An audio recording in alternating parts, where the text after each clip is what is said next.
ଯାହାର ମୂଳ ଇଞ୍ଜିନ୍ ଖରାପ ତାହାକୁ ଡବଲ ଇଞ୍ଜିନ୍ କୁହାଯାଏ।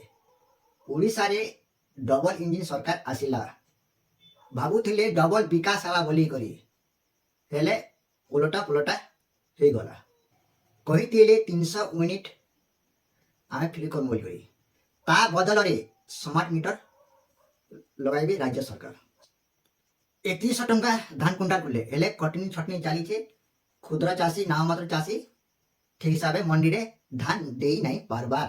ଓଡ଼ିଶାରେ ଦୁଷ୍କର୍ମ ଡ୍ରଗ୍ସ କାରବାର ସବୁ ବଢ଼ି ଚାଲିଛେ, ହେଲେ ସରକାର ସେଟାକେ ରୋକି ନାଇଁ ପାରବାର আর କିଛି ପଦକ୍ଷେପ ବି ନାଇଁ ନେଇ ପାରବାର କି ଏକ୍ସନ୍ ନେଇ ପାରବାର। ଓଡ଼ିଶାର ଶାସନ ପୁରା ବିଗିଡ଼ି ଗଲାନ।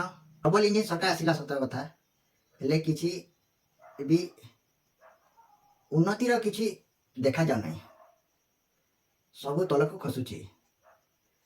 ଏଇଟା ହେଉଛି ଆପଣମାନେ ବି ଦେଖୁଥିବେ କେମିତି ଦୁର୍ନୀତି ଚାଲିଛି, କେମିତି ରାଜ୍ୟ ସରକାର ସବୁ କ୍ଷେତ୍ରରେ ଦୁର୍ନୀତି ଚାଲିଛି, ସବୁ କ୍ଷେତ୍ରରେ ଅବହେଳା ଚାଲିଛି, ହେଲେ ରାଜ୍ୟ ସରକାର ପଦକ୍ଷେପ ନାଇଁ ପାରବା କି ଠିକ୍ ହିସାବେ ଶାସନ ନାଇଁ କରିପାରବା।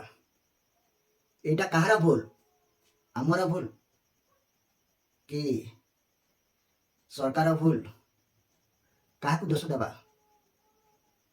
ପ୍ରକୃତରେ କି ଆମେ କହୁଥିବା ଲୋକଙ୍କର ଭୁଲ? ଆପଣମାନେ କମେଣ୍ଟ ସେକ୍ସନରେ ଜଣାନ୍ତୁ।